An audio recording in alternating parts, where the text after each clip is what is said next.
The information and communications technology sector is growing, and so is the demand for skilled employees. Creating an inclusive culture can help meet that need and ensure success for everyone involved.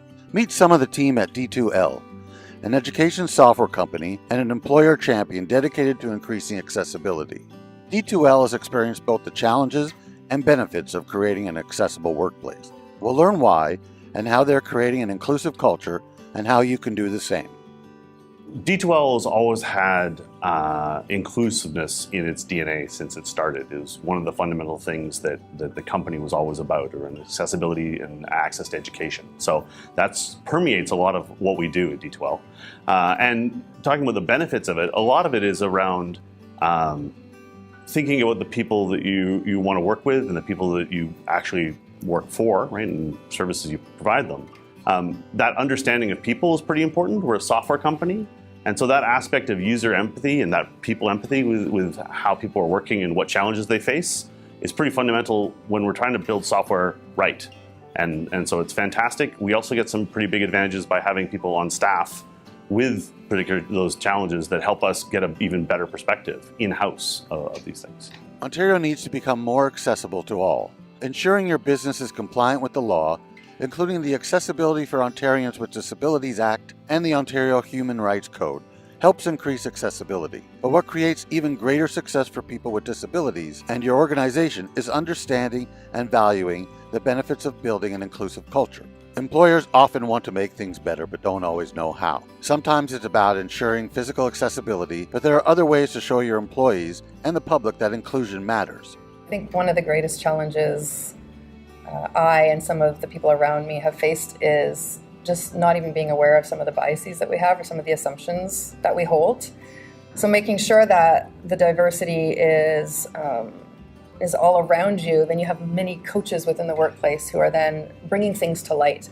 And most of the time they're bringing things to light, things that are simple, readily doable, and make a great impact though on our workforce here at D2L. I think that concern of anytime we're accommodating for anyone in a way that kind of changes the norm, it can't help but have people thinking, is this favoritism? I have challenges too. Maybe I need to be accommodated in a way.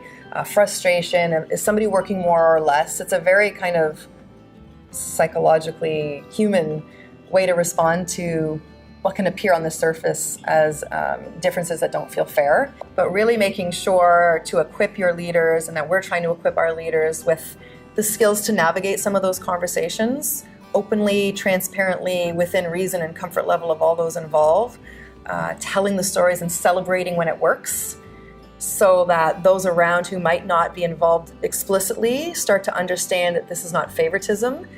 This is that we have a culture where everybody gets to bring their best versions of themselves.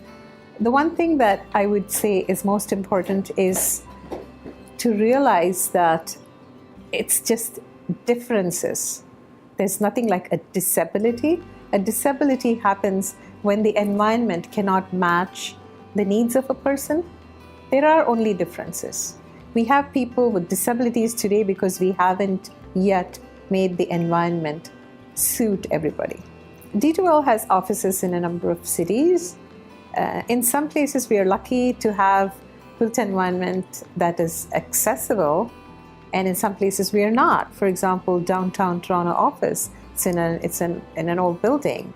So in such cases, it's beneficial that we have a culture of remote work and other inclusive ways of working, so that we can work around the challenges while still trying to actually find solutions to them. The best thing we do at D2L is to consult the person about what they need and do that, rather than assuming or imagining that this is what a blind person might need. Accommodations aren't always big, expensive things. Sometimes it can be as simple as putting some tactile markings on a microwave, because there's nothing worse than having to ask somebody else, can you please warm up my lunch?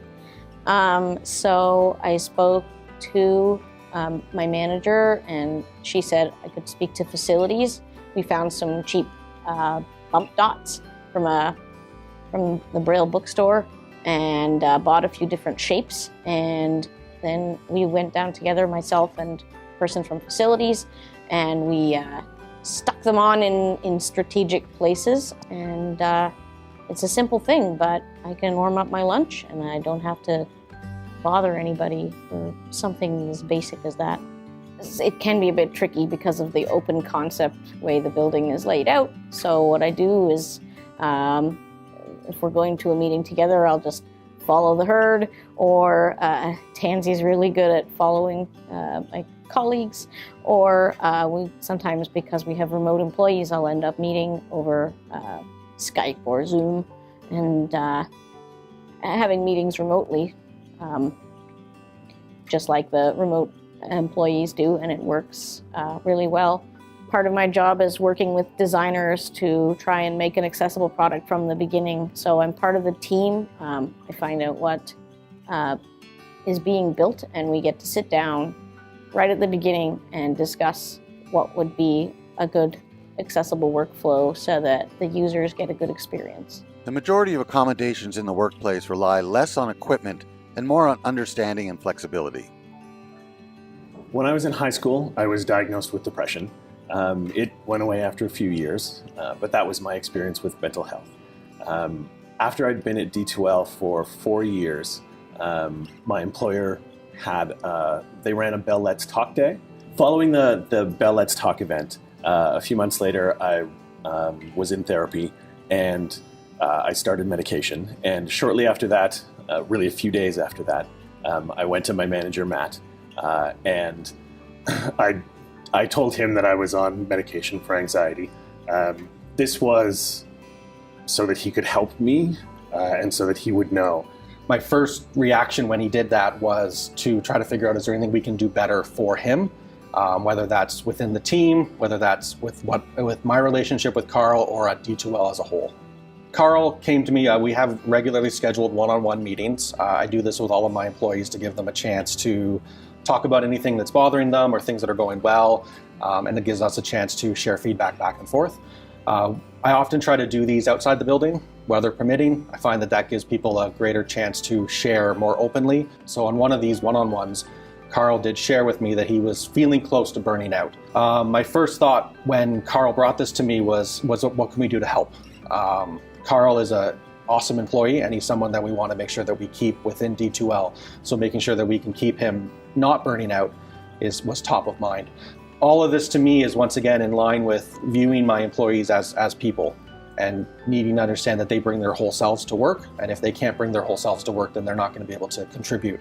So being able to accommodate what Carl needed at that time is very important to me, to ensuring that both the short-term success of the work we have in front of us, but also the long-term health and success of my employees, of the team, and of the company. The thing that I most appreciate about how this has gone down is Matt's reaction to all of this.